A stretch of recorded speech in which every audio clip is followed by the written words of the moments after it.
Who was that simple man who traveled on public transportation through Buenos Aires while a silent and profound calling was forming within him? He wore no crown. He held no impressive titles. No one imagined that this reserved priest, with his thoughtful gaze and serene walk, would one day become the voice of the Church before the world. And what if I told you that Pope Francis did not always want to be Pope? That his story is marked more by silences than by thrones, more by wounds than by applause, more by inner deserts than by public ceremonies? What you see today as pontiff began in hidden corners, among books, among the sick, among inner struggles. This is not the official story, it is the secret story, the one no one told you, a story of obedience, contradictions and decisions that shaped the path of millions and still today resonate in every word he speaks. In the coming minutes, you will discover the exact moment when Jorge Mario Bergoglio heard a calling he could not ignore. The nights of doubt, loneliness and formation in silence, the spiritual conflict that almost made him abandon everything, and how his story connects with yours more than you imagine. But before we begin, I invite you to write in the comments the phrase, "Faith begins in silence." It is a symbolic act, a commitment, an opening of the soul. And if this message reaches you, if something within you stirred upon hearing this, give it a like and share this video. That way, you will be helping this story reach more people who also need to hear the voice of God. Many today do not have a temple nearby, but they have these spaces, these moments, this community. That is why I invite you, subscribe, join, take part, walk with us.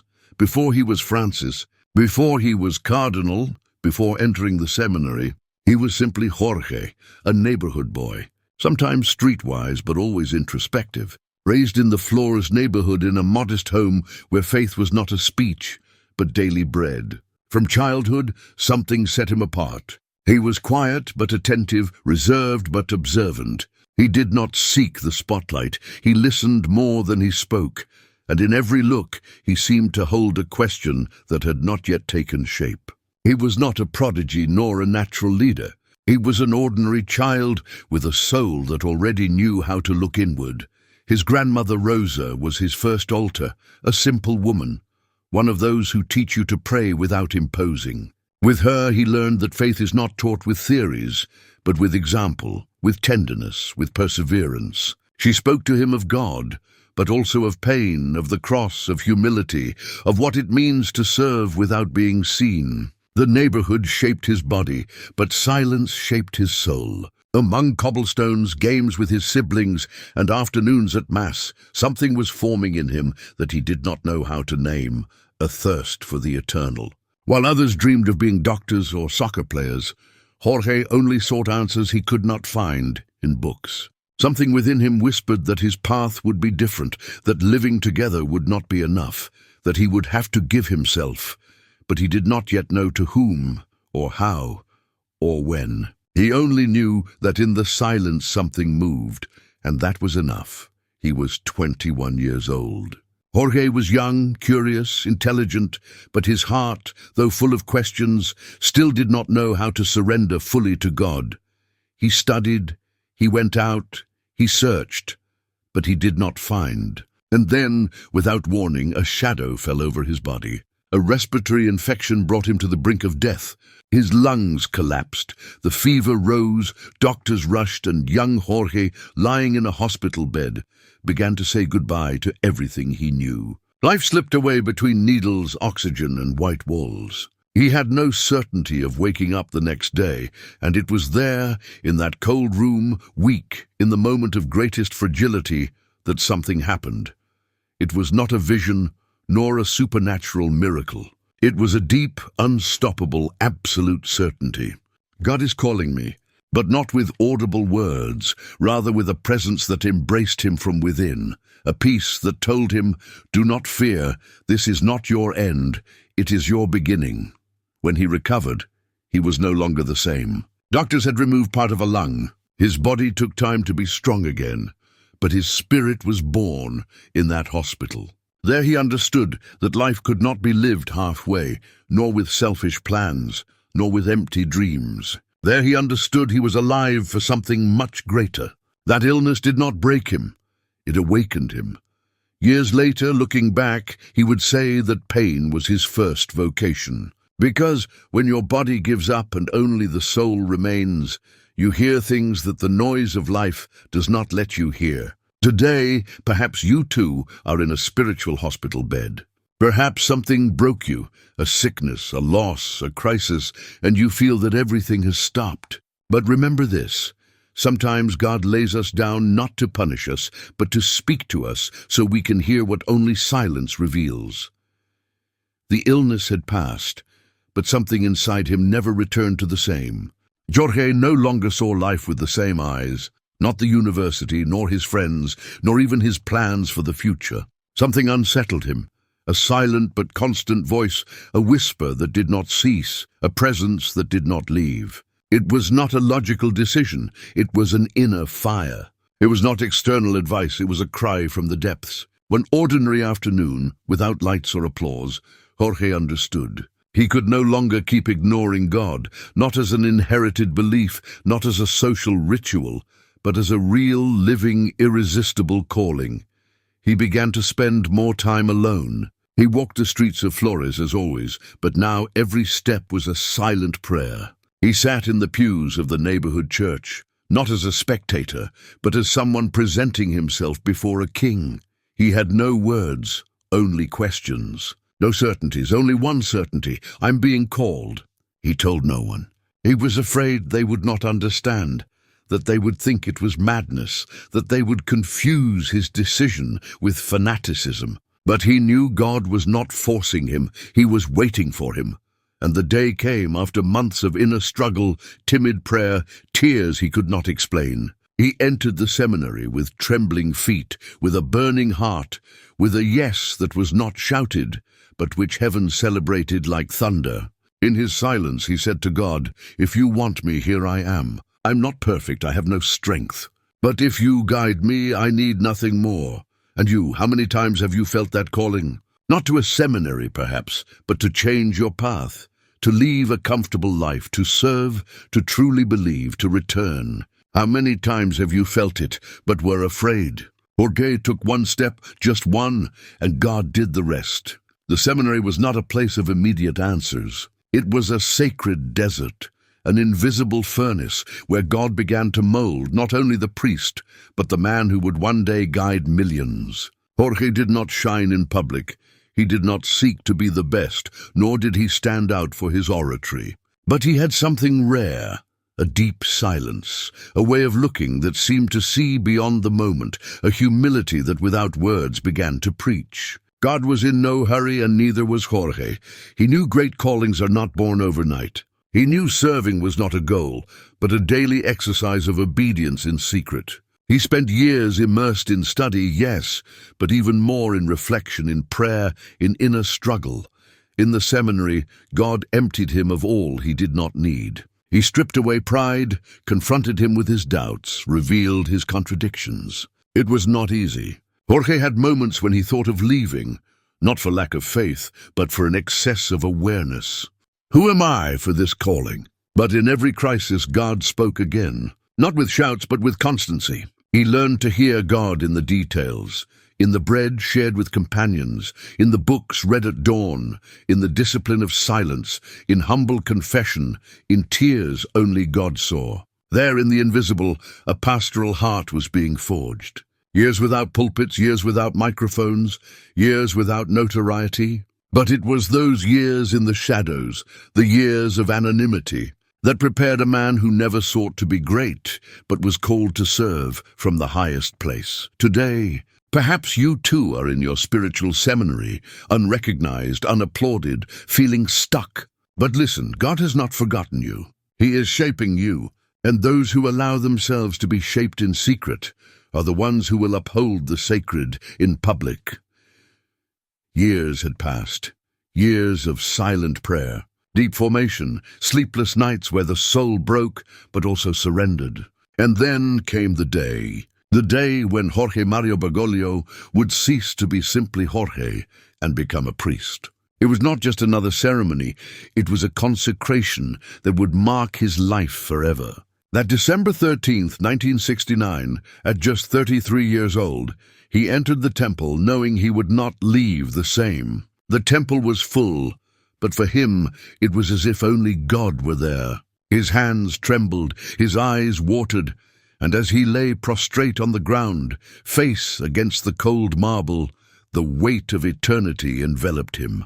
"Lord, I am not worthy," he whispered from the depths of his soul. Yet still God called him. He had formed him, emptied him, and now anointed him. When he rose, he no longer belonged to himself. He was another. It was no longer about his will, his plans, not even his fears. Now his life was God's. Every word, every gesture, every silence was part of the ministry that was only beginning. As he received the stole and the chasuble, something burned inside him. It was not vanity, it was fire, a flame that did not come from outside, but from within, and it would never be extinguished. Many saw an ordination. But in heaven, that day a covenant was signed. A man surrendered, a mission sealed, a story that would begin crossing borders without him even knowing. And do you remember that day when God called you so clearly that you could not remain the same? Maybe you did not wear a stole, but something within you surrendered. And since then, God's voice has not left you in peace. Because when heaven touches your shoulder, you can no longer look at life with the same eyes. Jorge was now a priest, but there was no human glory, no red carpets, no luxurious pulpits. His first mission was not in a cathedral, it was on the ground. He cleaned bathrooms in silence, cared for the elderly, accompanied the sick, listened to confessions that lasted hours and ended in tears. No one photographed him, no one celebrated him, but heaven watched every step. He preferred places where no one wanted to go, the poor neighborhoods, the dark hallways of hospitals, the homes where misery seemed to have the last word. There, sitting on the floor, holding the hand of a dying man, Bergoglio discovered something that would mark his entire life. God dwells in the face of the forgotten. They began to call him the priest of silences. He did not speak loudly, he did not seek attention, but his presence brought peace, and his listening brought healing. He learned that sometimes the best preaching is a look that says, "I am here." A simple woman once told him, "Father, when you pray with me, I feel that God enters my kitchen." That phrase stayed with him for decades because he understood that God's presence does not depend on the temple, but on a surrendered heart. While others chased titles, he carried buckets of water, and little by little Buenos Aires came to know a priest who did not speak to crowds, but touched the soul of each person. Jorge made himself small, and it was in that emptiness that God began to raise him up. Though he did not notice, his only goal was one, to remain where no one wanted to be, to listen to those no one wanted to hear, to love those no one saw. And are you serving in silence? Without recognition, without applause, only with faith? Remember this, those who serve in secret are the ones God uses to touch the world. Jorge was happy with little, a simple room, a wooden cross, and a schedule full of tasks that no one wanted to do. He was where he believed God wanted him, close to the people. But then the calling came, not from heaven, but from the church. His superiors assigned him a new mission, far from the peripheries, far from humble homes, far from what he loved most, the simple life, the poor, and silence. They wanted him to lead, to form, to teach future priests. He did not want to. He asked to stay where he was. He replied humbly, "I'm only a servant, not a teacher." But those who knew him saw something more, wisdom without pride, authority without harshness, spirituality without spectacle. So he obeyed without pleasure, without understanding, without joy, but he obeyed. Because he had learned something profound. God's will does not always match our desires, but it always produces eternal fruit. He went to the Jesuit college and began to form young men. Some considered him strict, others deeply human. He was not a teacher who handed out answers. He was a man who taught how to ask the right questions. What seemed like a detour was part of the plan. There, far from the place he loved, he began to become a reference. But he remained the same. He rose early, prayed with an open heart, greeted the cleaning staff as he did theologians, and repeated within himself, "Lord, I am here. Though I do not understand, I am here. And you, have you been sent far from what you love? Do you feel you are not where you wanted to be? Remember, sometimes God moves us from the place we love to plant us where someone needs to see his love reflected in us. Not every calling brings recognition. Not every obedience is understood, and Jorge, now as a formator, began to live one of the most difficult stages of his spiritual life. The criticisms began to pour in. They said he was too rigid, that he lacked sweetness, that he was severe with the young, that he did not know how to yield. Some defended him, but inside he was wearing down. He wanted to guide, and they questioned him. He wanted to protect, and they misunderstood him. He wanted to form, and he was judged. Little by little, the silence that once brought him peace became a desert. Loneliness arrived, the kind that is not named, that cannot be explained, that appears even when one is surrounded by people. Jorge remained obedient, but inside he lived a storm. The nights grew longer. He prayed and felt nothing. He read and understood nothing. He knelt and heard no answer. The God who once embraced him now seemed distant, and in the midst of that darkness, he asked himself, "Am I still useful? Did I make a mistake? Where is God?" It was his dark night of the soul, the same one so many saints lived, the same one Jesus lived in Gethsemane. It was not abandonment. It was depth, but he did not give up.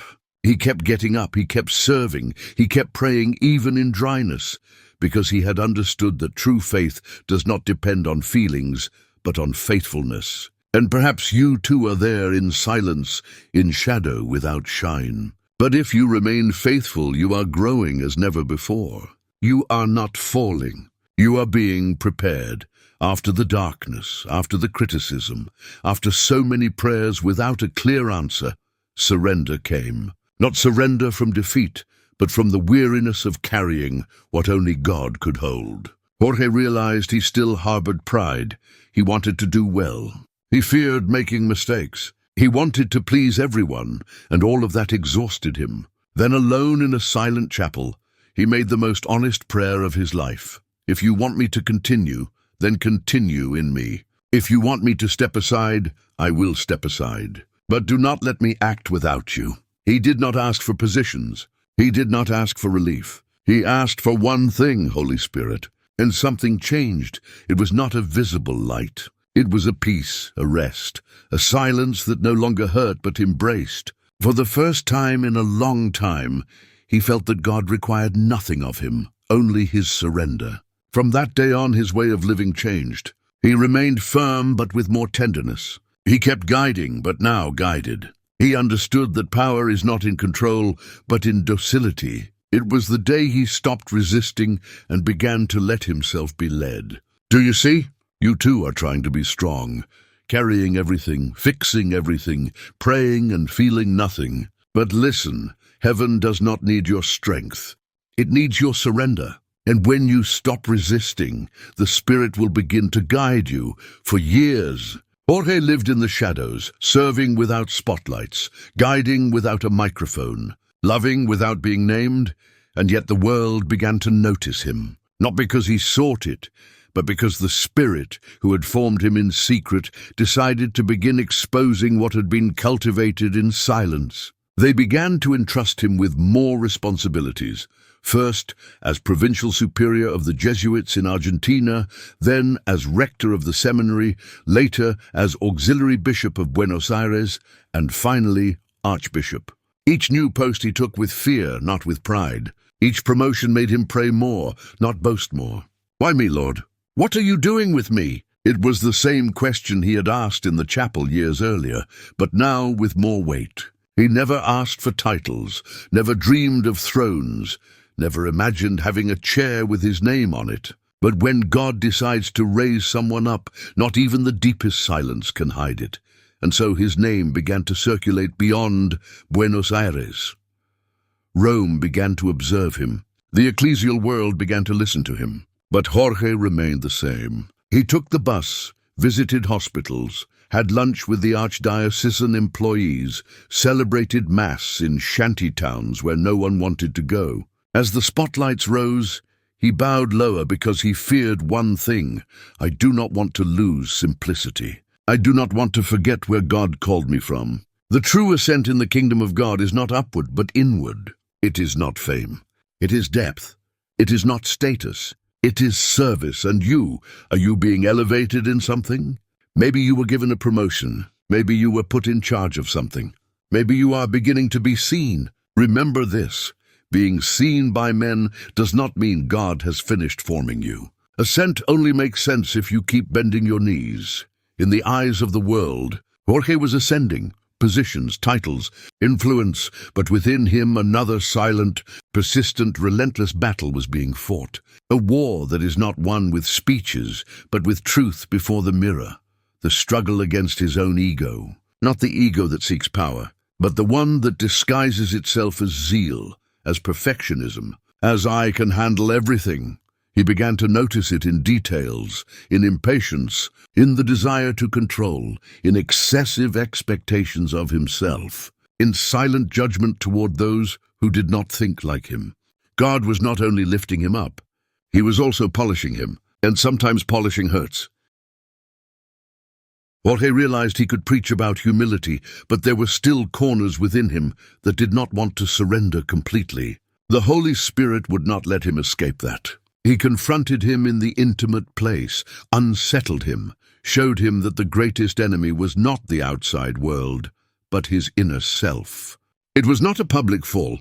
It was a private surrender, tears in prayer, asking forgiveness in secret, accepting that he still had much to learn. Lord, do not allow me to think I am more than I am, nor less than what you see in me. That prayer marked him because he understood that following God is not only obeying, it is allowing oneself to be broken and to begin again. From that moment, his leadership changed. He did not stop being firm, but he began to be more compassionate. He did not stop correcting, but he began to look with more tenderness. He did not stop telling the truth, but now he did it from the healed wound, not from on high. Perhaps you too are fighting that silent war, that struggle against your need to be right, to control, to prove, to please. And perhaps God does not want to punish you. He only wants to form you. The soul that surrenders in secret is the one that can uphold the sacred in public. In February 2001, Jorge Mario Bergoglio was created cardinal. He received the red biretta and the ring as a symbol of fidelity to Christ, even to the shedding of blood if necessary. But while others celebrated the honor, he felt the weight. He knew it was not a promotion, it was a cross. He decided to live as a cardinal without changing his way of life. He rejected luxury cars. He continued riding the bus, paid his own bills, and above all, kept walking among the people. He did not distance himself from the people's pain. He embraced it more strongly. His fame grew, but so did the discomfort of some sectors, because his voice was gentle, but his words were fire. He denounced corruption firmly. He criticized indifference toward the poor. He questioned politicians, businessmen, and even members of the church who lived with their backs turned to suffering. A church that forgets the least becomes a mute church. His voice began to unsettle. He did not shout, he did not seek cameras, but when he spoke, structures trembled, and the people loved him. They saw him walking among them, celebrating Mass in the poorest neighborhoods, listening without hurry, defending without fear, weeping with those who suffered. They began to call him the people's cardinal. While others climbed to the altar, he stepped down to the sidewalks, not out of strategy, but out of conviction, because he believed that God manifests himself most clearly where life is most wounded. And have you used your voice to unsettle power? Or have you kept silent out of fear? Remember, the prophet's voice was never comfortable, but it was necessary. And when you choose to defend justice, even if you lose prestige, you gain the respect of heaven. Years had passed since his appointment as cardinal. His name was already known, his example respected, his voice uncomfortable but impossible to ignore. And yet silence came. It was not the silence of prayer. It was the silence of isolation. They began to set him aside little by little. Fewer calls, fewer assignments, fewer invitations. Some said he no longer fit, that his style was too simple, too close, too uncomfortable. Others saw him as a good shepherd, but not someone strategic for higher posts. Jorge felt that his time had passed, and he accepted it with humility, not with bitter resignation, but with peace, because his value did not come from the place he occupied, but from the God who sustained him. Inside, he even considered resigning entirely, returning to silence, to the most hidden place, to be a simple priest among his own. He felt he had already done his part, that it was now for others to continue. But God had not forgotten him, and though the ecclesial world viewed him as a finished profile, heaven continued writing chapters he could not have imagined. Years later he would say, "I felt invisible, but I understood that the important thing is not to be seen, but to be faithful." It was in that stage, the stage of human oblivion, that his soul became even more dependent on God. He read more, prayed more, listened more, not because he had time, but because his heart no longer sought position, only presence. And you, have you felt they set you aside, that they forgot you, that they no longer call you, recognize you, value you? Listen to this. The silence of men never stops God's plans. Sometimes he allows that silence so that you will learn to listen to him alone, with a modest suitcase and no speeches in his pocket. But God had another plan. From the first day of the conclave, something began to move in the air. A murmur, a name, a possibility that no one had considered, yet one that kept repeating: Bergoglio. He himself noticed it, and he was frightened, not for lack of faith, but from a deep fear of not being up to it. "I'm not prepared. I am not the one." But biblical history is full of men who said the same and were still chosen. In the voting, his name began to rise. Then came the decisive moment, when the majority was clear, when eyes turned to him, when the Spirit spoke through the hearts gathered. Jorge Mario Bergoglio, the son of immigrants from Flores, the priest of the poor, the cardinal of the bus, was elected pope. When they asked him what name he would choose, he did not hesitate. He did not ask for advice. He did not consult anyone. He answered from the deepest part of his wounded and surrendered heart. "Francis, I will be called Francis." It was not a strategic choice. It was not to honor another pope. It was not out of tradition. It was for what Saint Francis of Assisi represented: radical poverty, extreme simplicity, love for the least, the courage to correct the church from within, the passion for peace and for creation. It was a message to the whole world, before saying a word, of a pope who would not seek greatness, who would prefer what is small, who would place the marginalized at the center. "How I would like a church that is poor and for the poor." That name revealed his soul. Everything he had lived, everything he had suffered, everything God had sown in him was contained in that choice. Francis would not only be his name, it would be his mission. The white smoke had risen. The world held its breath. Cameras pointed to the central balcony of St. Peter's Basilica. Millions waited to hear a name, to see a face, to feel the beginning of a new era. And then he appeared, not with a victor's smile, but with an expression of staggering humility. Jorge Mario Bergoglio stood before the world, but his heart remained in the streets of Buenos Aires. He did not have the bearing of an emperor. He did not raise his arms like a charismatic leader. He did not shout. He did not impose himself. He kept silent, a sacred, weighty silence, full of history, of pain, of reverence. And that silence said more than 1,000 words. It said, "I did not come here for myself." It said, "I do not feel worthy." It said, "I need you." It said, "The Spirit pushed me, and I obeyed." And when he finally spoke, it was not to preach. It was to ask for something no pope had ever done upon presenting himself. "Before blessing you, I ask that you pray for me." And in that instant the whole world stopped. In a square that usually erupted in cheers, an absolute silence fell. Francis bowed, and millions bowed with him, in homes, hospitals, streets, offices. All humanity recollected itself for an instant. He was a new pope, but above all a new spirit, a leadership born on its knees. In that first gesture, he was already sowing what his pontificate would be. Closeness, humility, shared prayer, people and shepherd as one. And you, how do you use your authority? To impress, to dominate, or to serve? Remember this: a heart bent in prayer is worth more than 1,000 speeches from a pedestal. Once elected pope, everyone expected grand gestures of power, changes in vestments, new ceremonies, a move to the papal apartments. But Francis did the opposite. The world saw the first signs of a silent reform. He rejected the golden throne, refused to wear the red cape embroidered in gold, and changed the luxurious papal ring for a simple silver one. He renounced living in the apostolic palace. He chose an ordinary room in Casa Santa Marta, where he eats in the same dining hall as everyone else. His gestures spoke louder than communiques. How can I preach about poverty if I live surrounded by marble and butlers? He did not do it out of rebellion, but out of fidelity. Fidelity to a Christ who washed feet, to a gospel that begins from below, to a Saint Francis who embraced lepers and kissed the ground. The church began to feel a tremor. It was not an external change. It was a change of spirit. From the corridors of the Vatican to the most remote communities, an echo began to resound. The Pope lives like one of us. The little ones began to feel seen.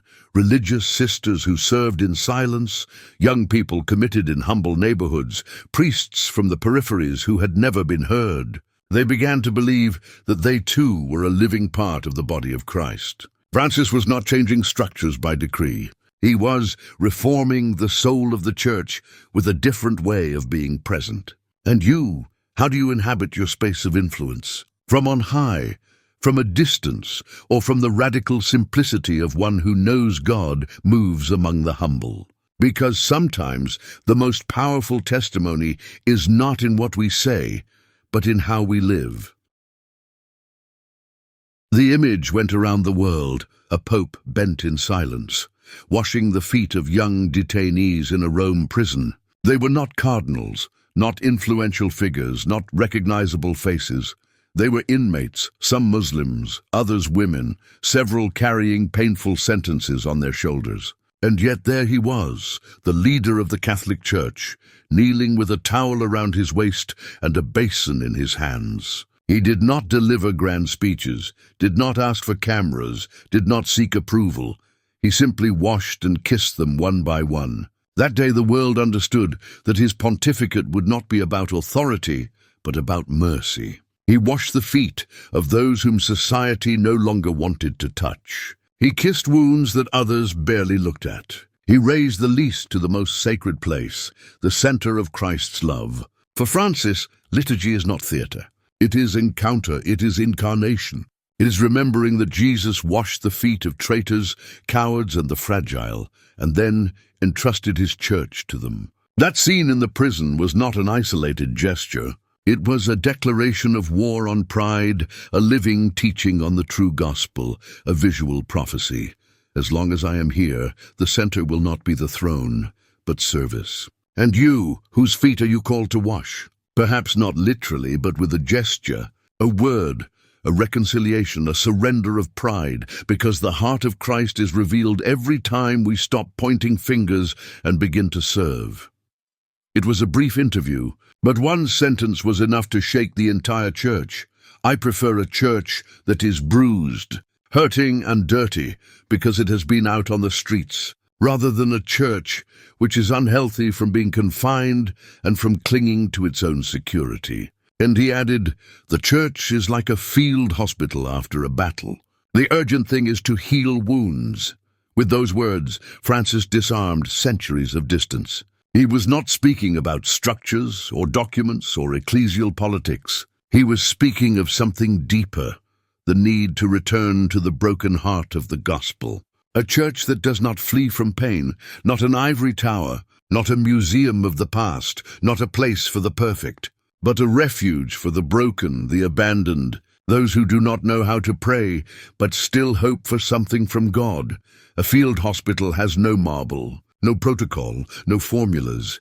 It has bandages, it has tears, it has hands made dirty by helping to lift the other. For Francis, a church that does not heal, does not serve, and healing implies drawing near, touching, listening, weeping with the other, praying for the other even when he has no faith. His homilies, his gestures, his way of living, everything pointed to the same place. There is no time for sterile debates when souls are bleeding inside. His dream was not to reform documents. It was to reform hearts, to awaken the church from the lethargy of judgment, to break spiritual pride, to shake indifference from within. And you, on which side are you? The one who points out error, the one who waits for the wounded to arrive alone, or the one who goes out to meet them with bandages in hand and hope in the heart? Because Christianity was not founded on a throne, but on a cross. And whoever follows Jesus knows that the true church lives in wounds, not in display cases. Francis's vision was clear. A church with open doors, not as decoration, but as a real pathway to grace. A church that would not lock itself in norms, but would not lose the heart of the gospel either. But every step toward openness awakened resistance, not only in the secular world, but within the church itself. Bishops, cardinals, theologians, and entire sectors began to grow uneasy at his way of speaking, his decisions, his silences. Some accused him of weakening doctrine, others of sowing confusion, others of being too progressive, and some even stopped mentioning him in their public prayers. Francis did not respond with harshness. He responded with firmness, but always with mercy. I prefer a church that makes mistakes for being compassionate to one that is right for being distant. His struggle was not ideological. It was spiritual. He was trying to recover the face of Christ in the midst of judgment, and many were not willing to abandon their rigid certainties for a faith that embraces, that risks, that moves. At bottom, what was at stake was this: is the church there to guard a structure or to heal the broken souls of the real world? Francis chose the path of risk. He knew he would be criticized. He knew he would lose allies. He knew there would be those who awaited his resignation in silence. But he also knew this: if we do not open the doors, the sheep will not find the shepherd. And you, what do you do when your compassion bothers others? Do you keep quiet? Do you conform? Or do you continue loving even if you are misunderstood? Because reformers do not seek division. They seek conversion, and that always bothers those who do not want to change.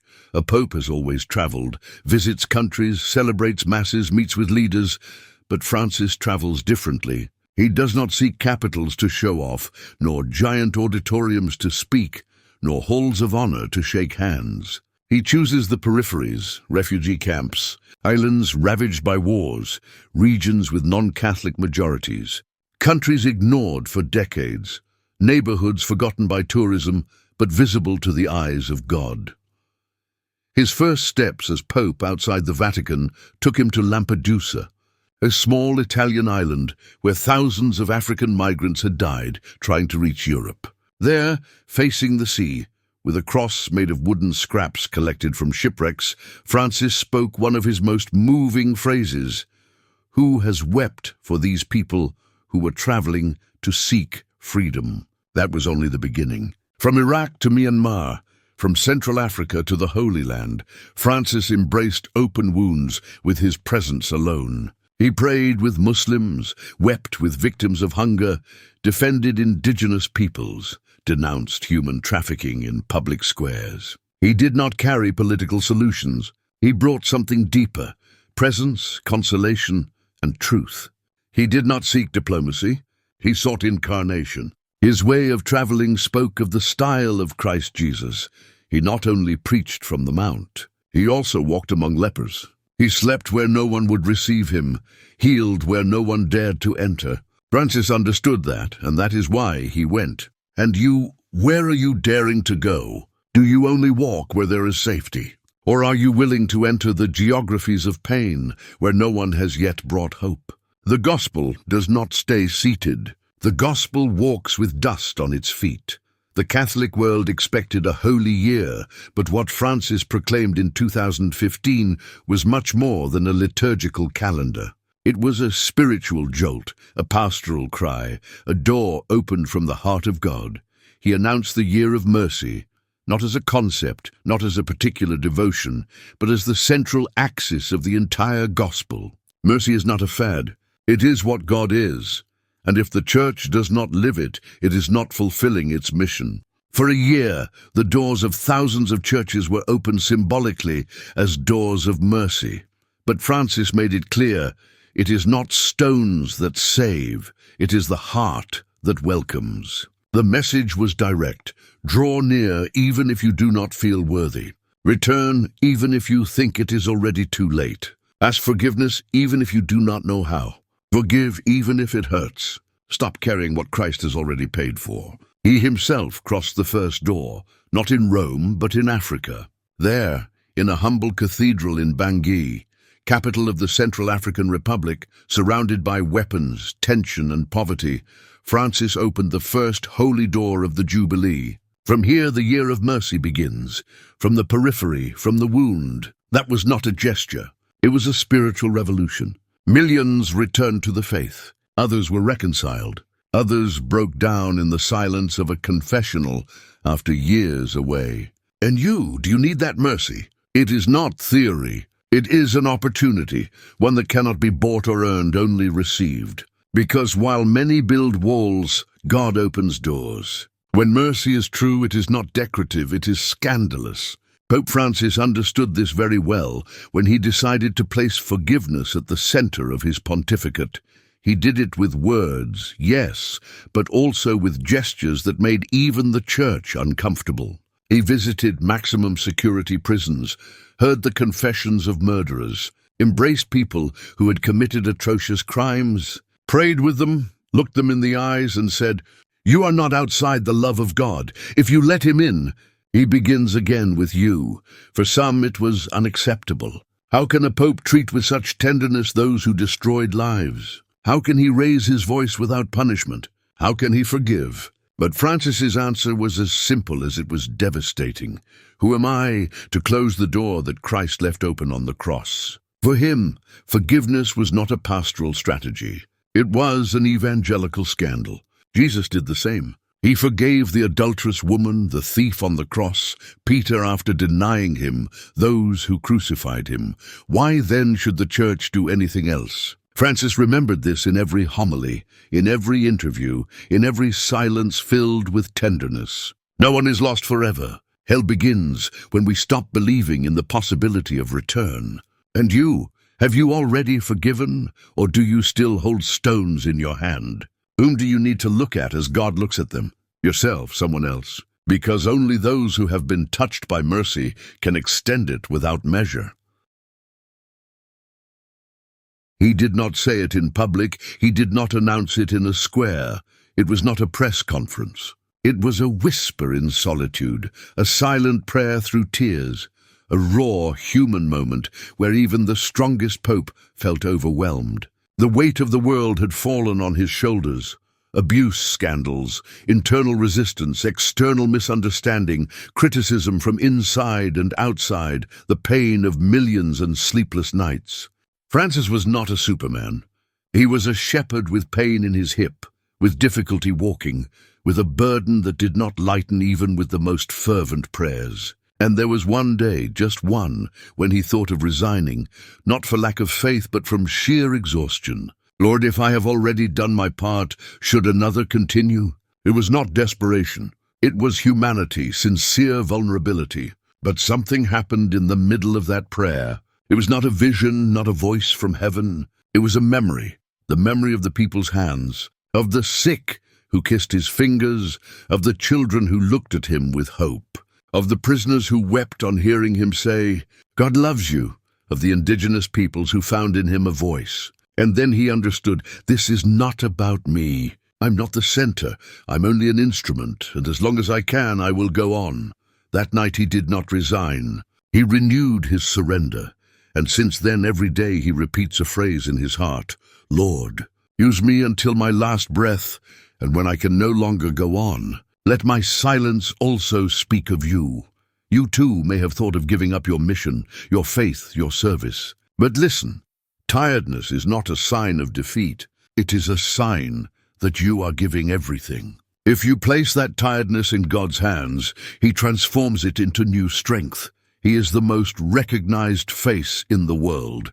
Millions applaud Him, await Him, record Him, write Him letters, name Him in their prayers, and yet there are nights when He feels alone. It is not a physical loneliness. There are always people around Him, guards, assistants, cameras, crowds. It is a deeper loneliness, the kind that is born when you know responsibility isolates you, the kind that comes when you carry a cross that cannot be fully shared. He confessed it in a candid interview. There are moments when even surrounded by people, I feel a silence that only God can fill. Because being Pope does not exempt you from abandonment. Sometimes it exposes you to it even more. Francis knows that many decisions are not popular, that by loving some he disappoints others, that by opening doors he unleashes fears, that every word is analyzed, criticized, distorted. And that hurts. It hurts not to be understood. It hurts to see that even within the church there are those who prefer to attack him rather than listen to him. It hurts to know that his intention is that of a shepherd, but many see him as a politician. It hurts to give your soul and receive indifference or mockery. And yet he goes on, not out of stubbornness but out of faithfulness. Jesus too was abandoned by his closest ones. How would it not be my lot to live the same? On those nights of solitude, Francis prays more slowly, remembers names, cries in silence, gives thanks, and above all forgives, because he understood that being Pope is not a glory. It is a cross, and whoever truly wants to follow Christ must learn to carry it also in solitude. And have you felt that unexplainable loneliness, that inner emptiness that neither social networks nor embraces can fill? Perhaps it is God inviting you to draw near only to Him, because loneliness offered in prayer becomes presence. From the first months of his pontificate, a phrase of Francis's began to resonate around the world: this economy kills. It was not a political statement. It was a prophetic diagnosis. Francis does not speak about numbers. He speaks about people, those who do not count, those whom the system discards, those who have no productivity to show, no market to defend them, no rights that anyone claims. He speaks for those who are left over, children born condemned to hunger, young people without access to education, migrants without land or promised land, the elderly discarded for not being useful, peasants exiled from their own roots, indigenous peoples stripped of their dignity. And while some accuse him of being a communist or populist, he responds with the gospel: money must serve, not rule. The dignity of every human being is above any economic calculation. What is not shared is lost. In every speech before G7 leaders, in international forums, in universities or meetings with business people, Francis tirelessly repeats the same vision. The economy of the kingdom does not discard, it reintegrates. It does not exploit, it cares. It does not divide, it unites. He has promoted initiatives such as the Economy of Francis, a global gathering of young economists, entrepreneurs, social leaders, thinkers, to rethink a more humane, more just, more sustainable economic model. He does not seek ideologies. He seeks coherence with the gospel, because Jesus did not multiply bread to stockpile it, but to share it. He did not condemn the rich for having, but for closing their eyes to the poor at their door. And you, what is your economy? Does it add or divide, include or discard, accumulate or share? Because if our faith does not touch how we use what we have, then it has not yet touched our heart. In 2015, Francis published something more than an encyclical. He published a call to the world, a cry for creation, an urgent shout to distracted hearts: Laudato Si, praised be, an open letter to the planet and to the conscience of humanity. In it, The Pope does not only speak of climate change. He speaks of idolatry, of selfishness disguised as progress, of a market that does not see the human or environmental cost, of moral blindness that pollutes more than plastic. He denounces forcefully, the earth, our home, seems to be turning more and more into an immense pile of filth. The cry of the earth and the cry of the poor are the same cry. Francis joins two wounds, the ecological and the social. Because those most affected by environmental devastation are not the elites. They are the least. They are indigenous peoples expelled from their forests, peasants who lose their harvests to drought, children who breathe toxic air in slums, fishermen who no longer find life in the sea. The care of the common home is not a fad, Francis says. It is an evangelical urgency. You cannot love the Creator and destroy His creation. You cannot pray for the poor and continue endorsing a system that suffocates them. He convened scientists, religious leaders, activists, young people to think about an ecological conversion, not only in laws but in habits, in lifestyle, in ways of consuming, producing, moving, thinking. For him, spirituality is also breathed in how we treat a tree. How do we manage water? How do we look at the sky without forgetting the earth? And you, what do you do with the part of the world that you are called to care for? Do you feel like an owner or a guardian? Do you leave a footprint or a scar? Because true faith. Years passed, the crowds continued, the speeches went on, the audiences, the trips, the encounters did not cease. But the body began to say enough. The physical ailments became public. Pain in the hip, knee problems, inflammation, difficulties walking, treatments that limited his movements. And even so, he did not resign. He appeared in a wheelchair, but his presence remained firm, his voice clear, his gaze alive. The world looked at him with compassion, but also with surprise. How can he go on? Why doesn't he retire? What sustains him? Francis answered without circumlocution, as long as I can serve, even with limitations, I will continue. Because pain does not prevent me from loving. It only reminds me that I am human. His weakness became testimony. He was no longer the Pope who walks quickly through the square. Now he was the one who advances slowly, but with more tenderness than ever. He touches more carefully, listens more patiently, smiles more deeply, because he understood something that is revealed only in suffering. Fragility can be a channel of grace. He did not hide his pain. He showed it with dignity, so that others would also feel seen. The elderly who believe they are no longer useful, the sick who feel forgotten, the fragile who think they are a burden. Francis tells them with his life, your value is not in what you do, but in who you are. And you, do you feel limited? Feel that your body no longer responds as before? That age or illness has dimmed your energy. Remember this, God does not need you perfect. He needs you available. And even from your weakness you can continue lighting fires. When he was elected in 2013, he introduced himself with a line that no one would forget. It seems that my brother cardinals went to the end of the world to find the Pope. A slight smile, a humble look, a message loaded with history. Jorge Mario Bergoglio was not born in Rome, nor did he grow up at the center of power. He was not European.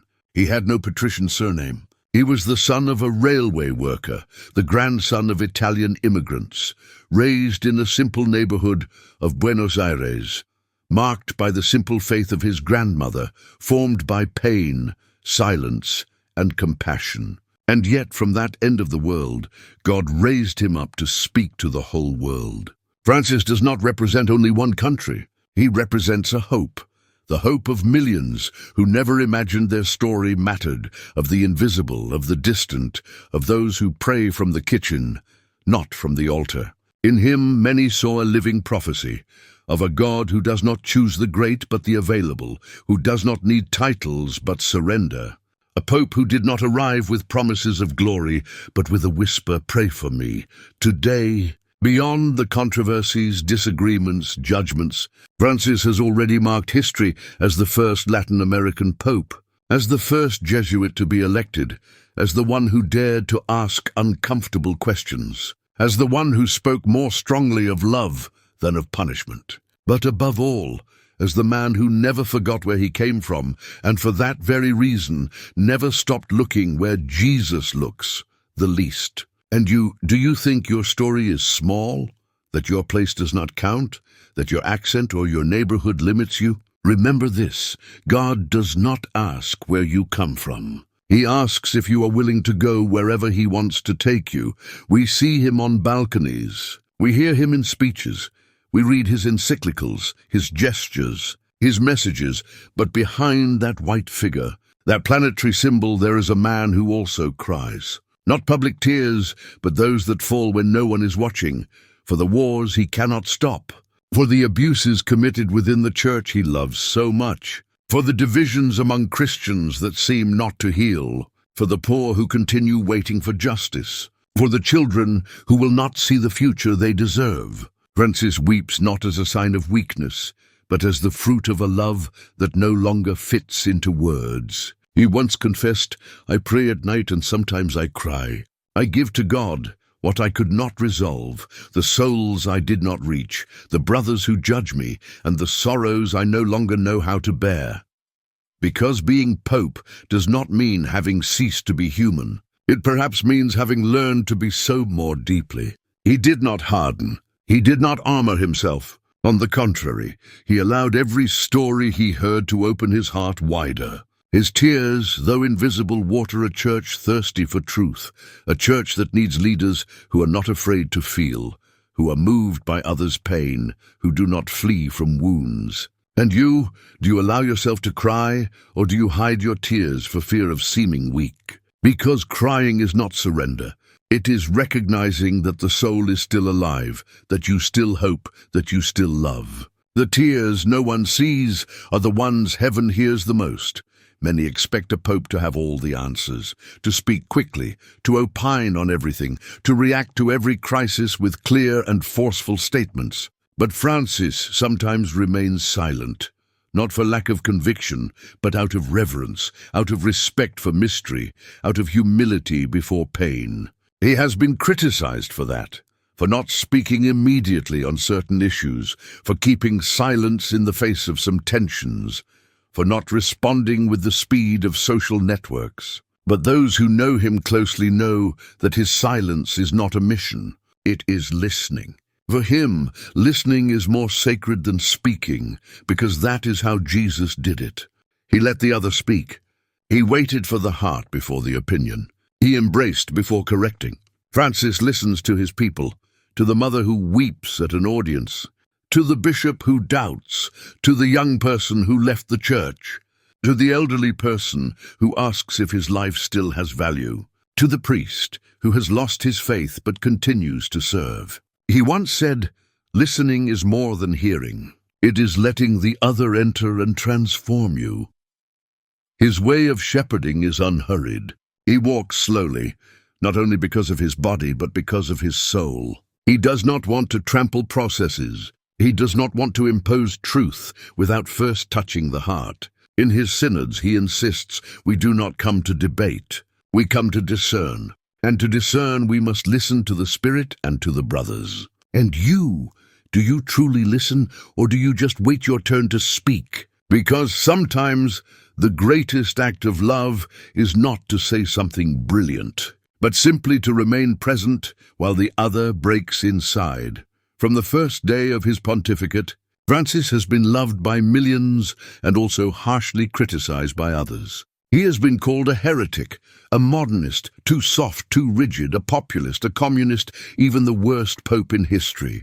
Some sectors of the church accuse him of sowing confusion, of breaking tradition, of yielding to the world. Others outside the church accuse him of not doing enough, of not being brave enough, of being complicit by not speaking more harshly. And he listens. Sometimes he responds, sometimes he keeps silent. But what he never loses is this: tenderness. Francis does not strike back, does not insult, does not harden, does not build trenches. He simply keeps loving.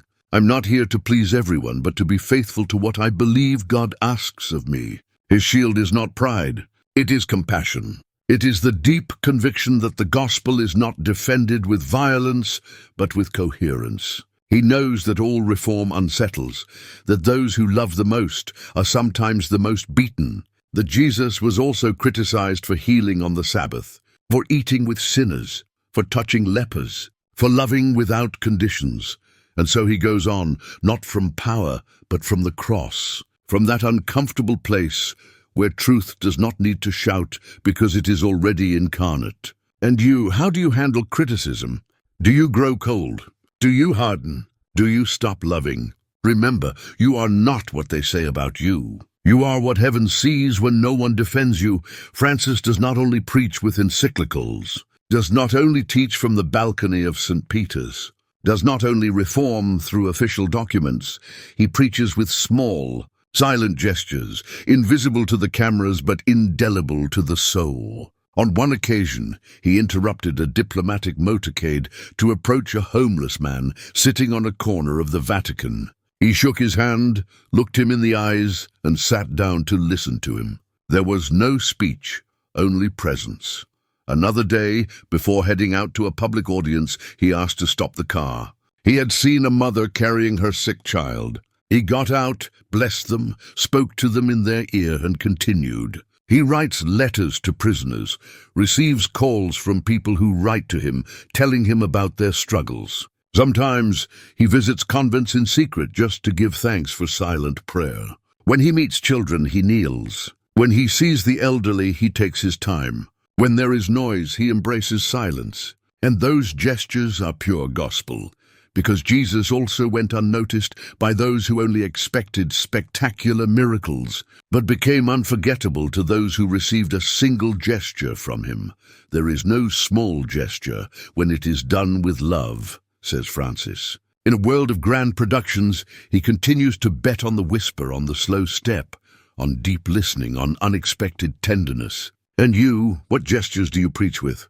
With your tone when you answer? With the way you look? With the silence you offer when the other person only needs to unburden themselves? The gospel is lived more in gestures than in phrases, more in the everyday than in the extraordinary. Many times the Pope's decisions are disconcerting. Some accuse him of ambiguity, others of moving too slowly or too quickly. But those who truly know him know that Francis does not decide from anxiety, but from prayer. He does not react. He discerns. He does not rush to sign what the world expects. He does not yield to media pressure. He does not seek immediate approval. The things of God are understood in God's time. Discernment for Francis is a spiritual art.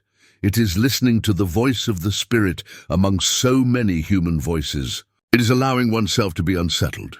It is asking and re-asking in intimacy with God, "What do you want, Lord, beyond what I want?" For that reason, many of his decisions were misunderstood at first, such as when he reformed the processes of marital nullity, or when he allowed more spaces for reflection on the divorced and remarried, or when he opened the way for women in lay ministries, or when he opted for long and open synodal processes. Francis does not impose. He proposes. He does not force. He accompanies.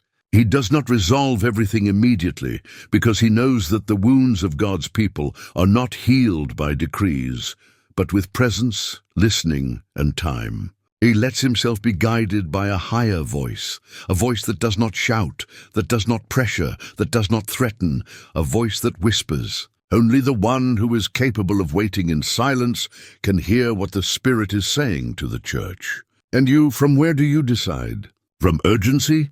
From reaction? From your wounded pride? Or from the inner whisper where God shows you a wiser though slower path? Discernment is not delay. It is not running without direction. It is walking where there is light, even if only one step at a time. Many will measure Francis's pontificate by institutional reforms, by changes in the Vatican, by modifications in the dicasteries, by the documents issued. But if they were to ask him what his true mission is, he would probably answer, "I did not come to change structures. I came to ignite hearts." His goal has not been to build a different church, but to awaken the one that already exists, asleep in every baptized person. He has not sought to replace doctrine, but to remind us that the root of the gospel is not a system, but a living person, Jesus. And that following Jesus is not about empty rituals or blind obedience, but about an encounter that transforms. Francis does not impose revolutions. He provokes conversions from within, without placards, without show, with gentle firmness, with disarming authority. He has said phrases that, if taken seriously, change entire lives. Time is greater than space. Reality is more important than ideas. Unity prevails over conflict. The whole is greater than the part. He does not want a more efficient church. He wants a holier church, not more productive, but more like Christ. A church that dares to touch wounds, to weep with those who suffer, to go out from the temple to embrace the one whom no one visits. That is his legacy. It is not written only in documents. It is written in gestures, in silences, in eyes that have begun to shine again because someone made them feel that God still looked at them. And you, what legacy are you leaving? A title, a house, a name, or a flame lit in those around you? Because the only thing the fire of the gospel needs to spread is a heart that dares to burn.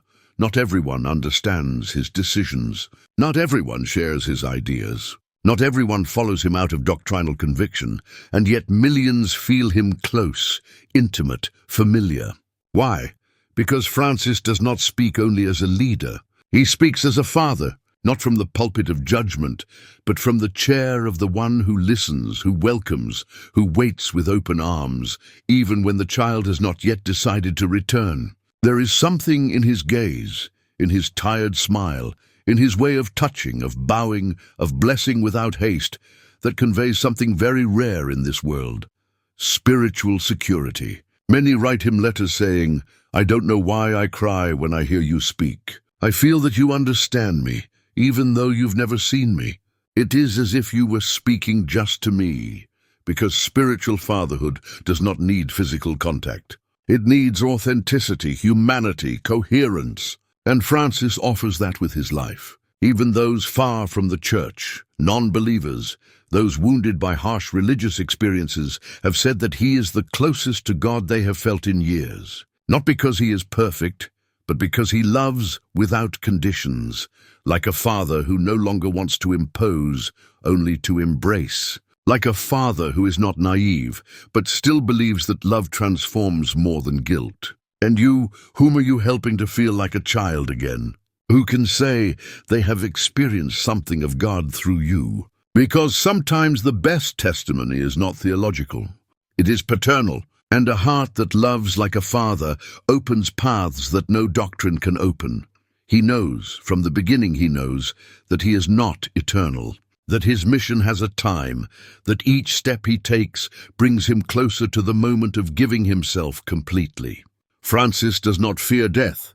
He does not seek it, but neither does he avoid it. He sees it as part of the journey, as the last breath offered to the God who called him from his youth, and so he prepares with deeper prayer, with fewer words, with more listening.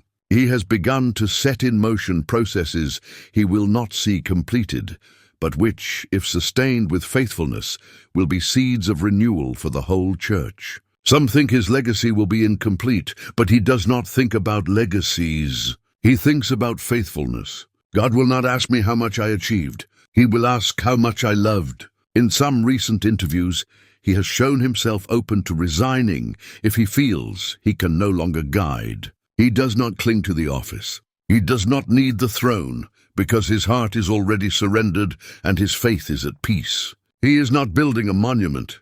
He is sowing a whisper that may be heard more strongly when his voice is no longer here. He knows that the final silence will come, but he wants that when it happens, the world will not say, "A leader is gone, but a man of God passed by, and are you preparing to depart? Not with fear, but with faith, not with laments, but with gratitude. Because life does not end when breath ends, but when we stop giving ourselves. One day his voice will fade. There will be no more greetings from the Vatican window. There will be no more homilies, nor audiences, nor trips. The world will feel a void, but it will not fall silent, because Francis's voice does not die with him. It becomes an echo that will resound in every gesture that imitated Christ, in every phrase that awakened sleeping consciences, in every embrace that crossed ideological borders, in every silence that held more love than 1,000 words. The world will remember him for many things, for being the Pope from the end of the world, for his humility, for his closeness, for his tenderness, for his courage. But beyond headlines, books, analyses, what will remain is what his life sowed in each heart. A young man who decided to give his life. A priest who cleaned bathrooms in silence. A shepherd who wept with the poor. A cardinal who did not change his style.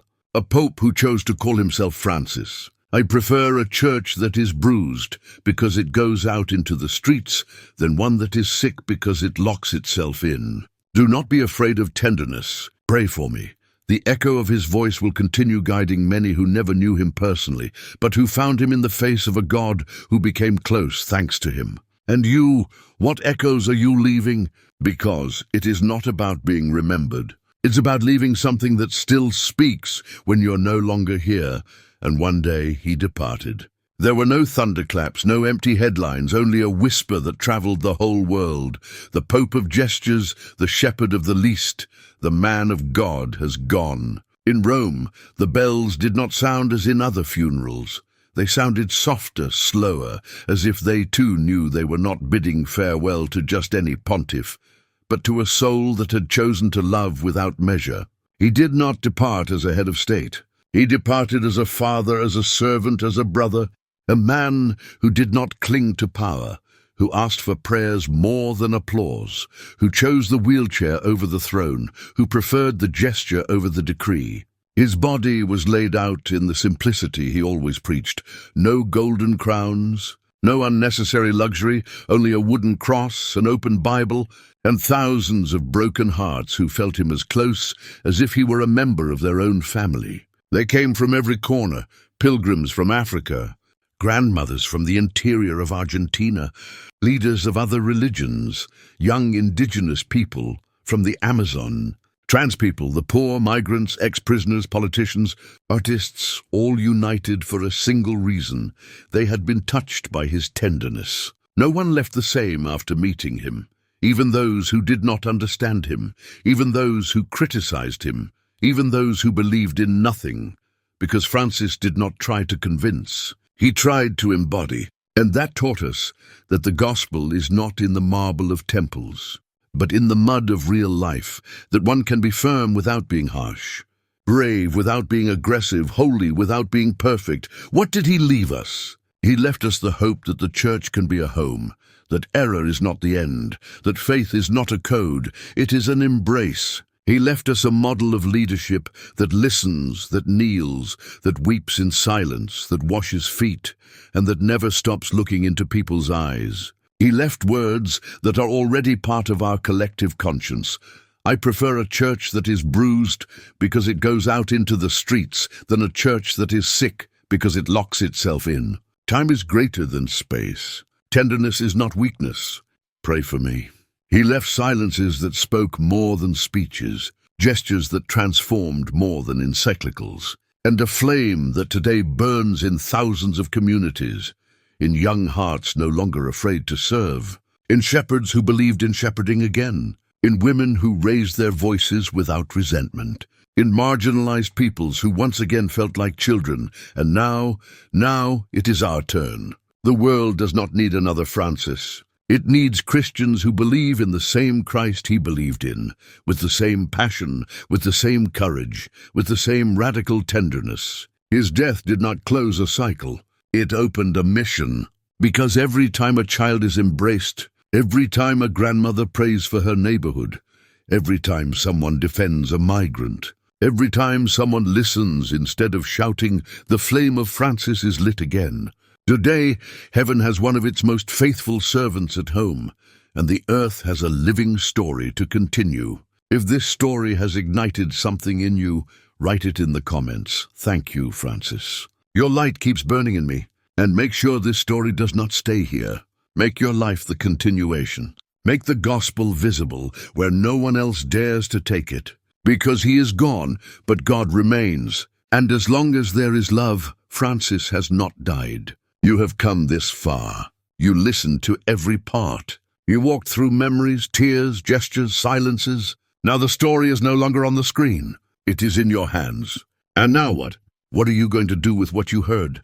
With what you felt? With what the Spirit stirred within you? Because this story was not told to inform. It was told to transform.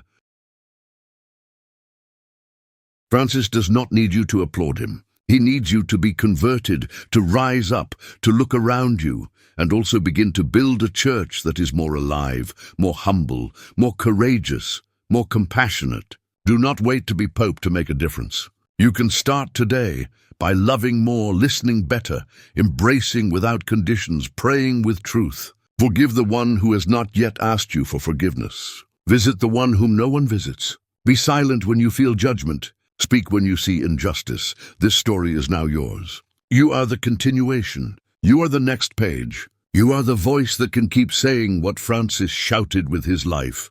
Christ lives. Love is stronger. Mercy always wins. Do you dare to respond?